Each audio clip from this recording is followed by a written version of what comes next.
You're this perp back with another video, and I just got done watching from season 1, episode 9. This is the penultimate episode of this season, and man, they've just been knocking it out of the park once again with this episode. This was definitely a filler-esque type of episode, but there are a lot of important details, I would have to say, which we will be getting into in this. Let me know your thoughts of this episode if you've seen it. I think a lot of people's theories are going to come true in the next episode. So, with Boyd and Sarah kind of going on this little nature walk, they're trying to figure out how far they can go out. You know, uh, Back in town, Kenny is taking up the role of sheriff, and I like this conversation he has with his mom and how she really doesn't like doesn't like Jade. I think this is the first time we got subtitles for what they're actually talking about, so that's kind of interesting. And Kenny and Christy have definitely became a thing, you know what I'm saying?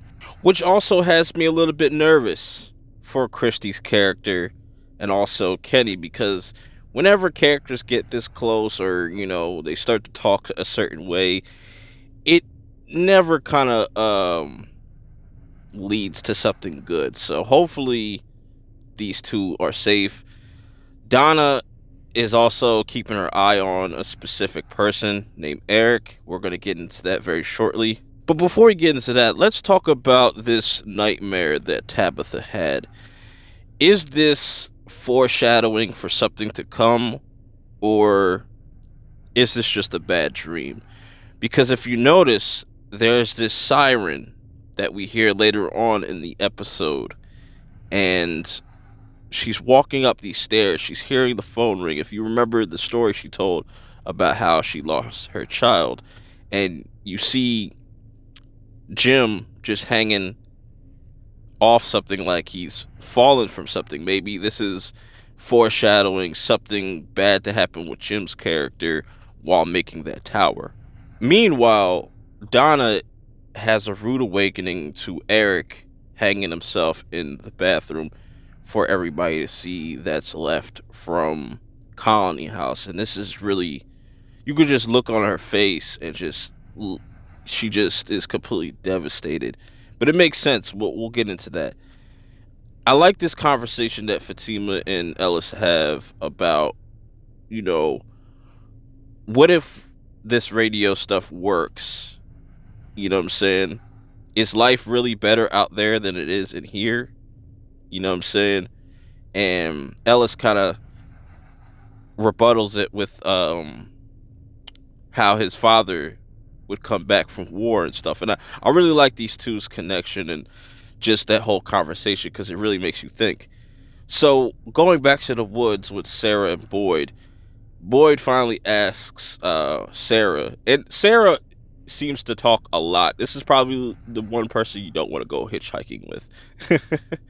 But Boyd asks Sarah, like, why did you do it? And she pretty much says, like, I did what I had to do because if I didn't, they said they were going to kill my brother and everybody else were going to die. So they continue to walk.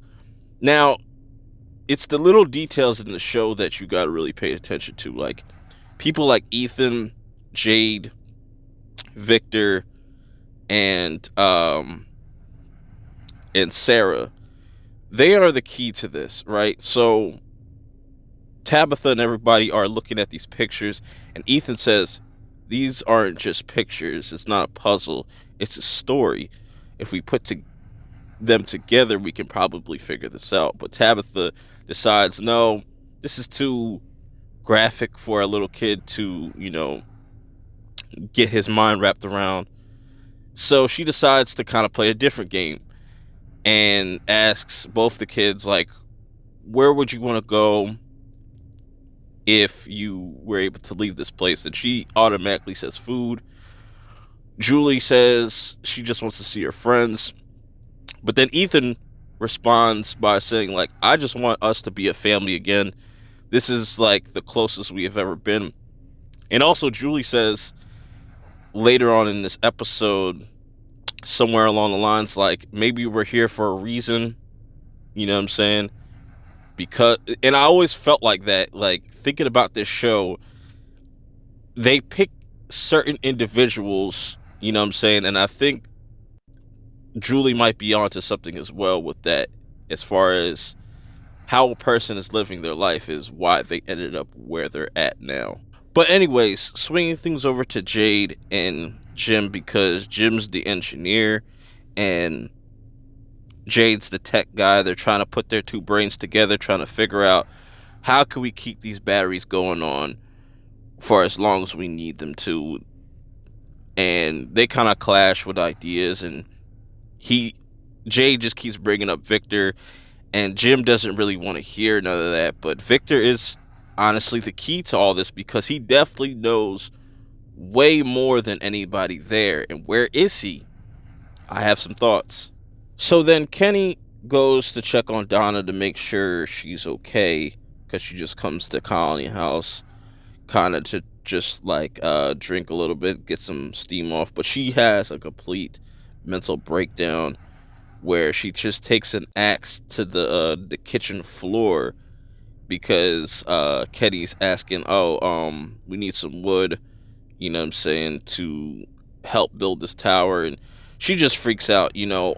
And we'll get into that conversation that Kenny and Donna have, because I think it's a really fascinating one. Then we get to Boyd and Sarah as they go deeper and deeper into the woods.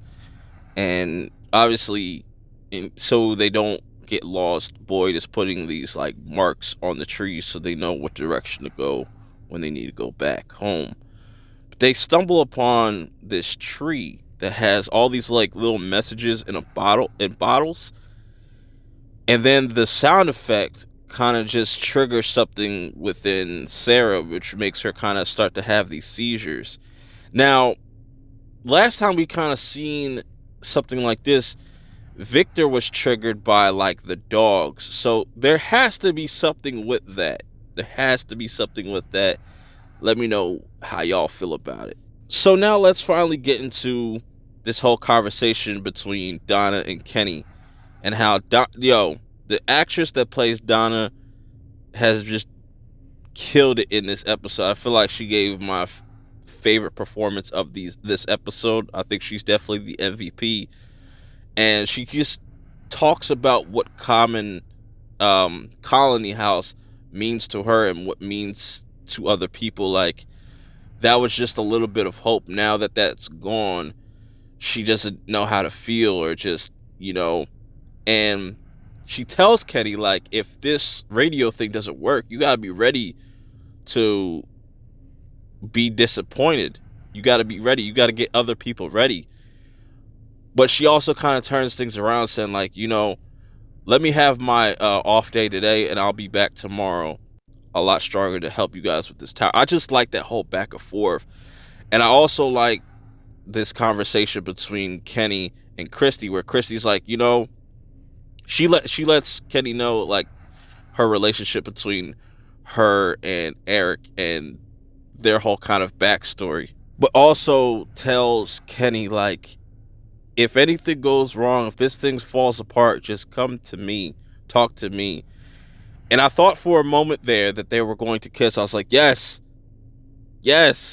But then, you know, I think they're going to wait till maybe the last episode, or maybe they'll save that for season 2, and they really want to kind of build up that relationship a little bit more. But I really liked those two scenes, and I could get used to Kenny being the new sheriff, because that definitely looks like the direction that they are going to eventually get to, depending on how this finale ends up and if Boyd and Sarah can make it back. So as we get to the end of the episode, you know, Jade's sitting there with Kenny's mom, and he's just sitting there literally complaining. And I love this scene and how they can just interject little bits of humor. And Kenny's mom's like, all you do is complain. All you do is complain. You want electric? She just switches the light switch off and on. And then for some odd reason, you know what I'm saying? I shouldn't say for some odd reason, but something clicks with Jade, and he's like, I figured it out. On the other side of things, you have Tabitha finally getting to the to some type of point in that hole that she was digging, because I felt like she was just digging forever, and there's just that hole looks the same, honestly, to me, but obviously it's a little bit bigger. Anyways, then we get to Boyd and Sarah, because this is very interesting to me because they are so far away from the town. Sarah's finally kind of waking up out of like her little mini coma, I guess you could say, or just being her little seizure. Then she tells Boyd, like, we should go back. We shouldn't be out here. These voices tell me there are worse things out here than the monsters. Then you just see this them getting dragged. What looks like they're being dragged. Then this bright light just shines on them, and it's just like, is this really aliens right now? Or is this like a government experiment? Is that where we're about to get revealed? I don't know, man. There's a lot to really break down and kind of dissect in this episode. But let me know how you guys feel about it in the comments below. Till next time, I'm out.